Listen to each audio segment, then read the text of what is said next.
বিরলে বিরি ধান 100 জাতের চাষ প্রদর্শনী, আলোচনা ও কৃষক মাঠ দিবস অনুষ্ঠিত। বিরল এপি ওয়ার্ল্ড ভিশন বাংলাদেশের আয়োজনে বিরল পৌর শহরের ঢেলপিরে আজ বুধবার বিকালে অনুপুষ্টি জিঙ্ক সমৃদ্ধ বিরি ধান 100 জাতের চাষ প্রদর্শনী, আলোচনা সভা ও কৃষক মাঠ দিবস অনুষ্ঠিত হয়েছে।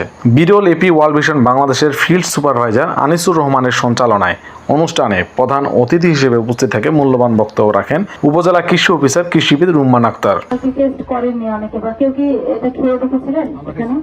আপনি খেয়েছেন, আমি প্রতি বছরই খাই। তখন আমি তো চিন্তা করছি আপনাদের কাছ থেকে একটু ধান কিনে নেবো কিনা, চাল হলে আমার জন্য ভালো হতো। প্রতি বছরই এটা নেই, এটার কারণ হলো যে আসলে হয়তো রেগুলার ভাত হিসেবে খেতে পারি না, কারণ সারা বছর তো ভাত খেতে গেলে অনেক চালের প্রয়োজন। তো আমি কিছু নেই যাতে দেখা যাচ্ছে সপ্তাহে ভাত বা ভাত আকারে বা খিচুড়ি আকারে যদি একটু খেতে পারি। এখন হচ্ছে আমার একটি বাচ্চা আছে, আমার একটা মেয়ে বাবু আছে 14 মাস বয়স।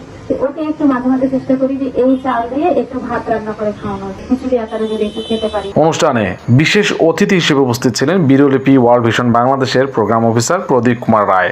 কৃষক মাঠ দিবসের অনুষ্ঠান শেষে আগামী বছরের বড় মৌসুমের জন্য 5 কেজি করে 5 জন উপকারভোগী কৃষকের মাঝে বিরি ধান 100 জাতের বীজ বিনামূল্যে বিতরণ করা হয়। যেটাই জহির, বিরলের সংবাদ, বিরল দিনাজপুর।